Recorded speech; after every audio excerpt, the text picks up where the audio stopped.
podcast here focuses on the community impact piece.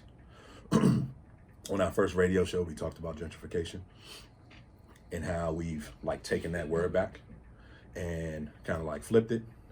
And so we've taken away like the negative connotation. Like it's not about race. It's not about, you know, whites moving in and black and brown folk being forced out. It's about how can you position your legacy asset that's been in this community in a way that will benefit not only you, your family, hopefully your family to come, but also have a positive impact on the community. Everybody got a dream. And it's our time to dedicate everything we can to what we want to win. Like we need to profess it and live up to it and take no shorts at anything we're gonna do. So whatever you wanna do, you need to talk about it now. Don't wait till, was it Tuesday or Wednesday? Start it today. And dedicate yourself to it, man. Like I feel like me and Reg, we owe each other so much because we've done so much over the years, but this time we gotta do it. That's why we partner with ET and Associates. We have these mentors like Tierra. We got partners like Banks. We got these creative producers like Adepoju over here. You know what I mean? We got our team in the office, Heather, Alex, Christina, because we knew that something was coming and now it's here. So what we gonna do? We gonna get it. We have to. It's no choice. Like we've been working on it, chipping at the iceberg to make this beautiful sculpture, man. It's called DC Invest, man. Everybody has a dream, but not everybody got to grind. So a lot of investors like to be hands-on. They see the design shows on HGTV. They see Flip This House. They see that. They see people touring antique shops trying to pick out a wow factor or a pop factor. For TV, that's great. In real life, if the comps have it, then you get it. If the comps don't have it, you don't need it, right? So that's number one. You are where you are because of how you think. And if you were to change your thinking, you would change your world. Both important. But networking is a form of marketing. So you should definitely be networking because you need people to know you're a buyer.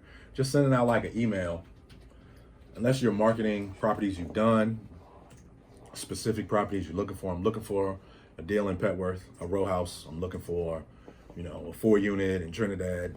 I'm looking for a townhouse in Bowie, whatever it is, you should be doing both. I think people will remember you more and you'll be more top of mind with the networking. Okay. Especially if you just don't go to a networking event, but you go, add them to your stuff, keep going to the networking event, follow up so that you stay top of mind. I grind. Tuesday, I grind. Wednesday, I grind. Thursday, I grind. Friday. I want to give away a house. So it wasn't my idea.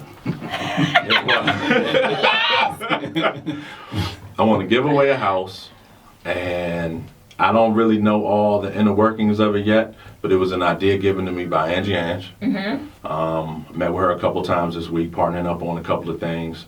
And she was like, you know, if you could do something like that would be huge. And I was like, I got to figure out a way to do that. So I got about 360 days left to figure out how to do it and get it done. And you will. Yeah.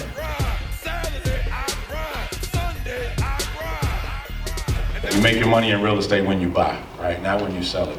So, and all of that comes from like properly like analyzing a deal. Like, so it's several different types of deals.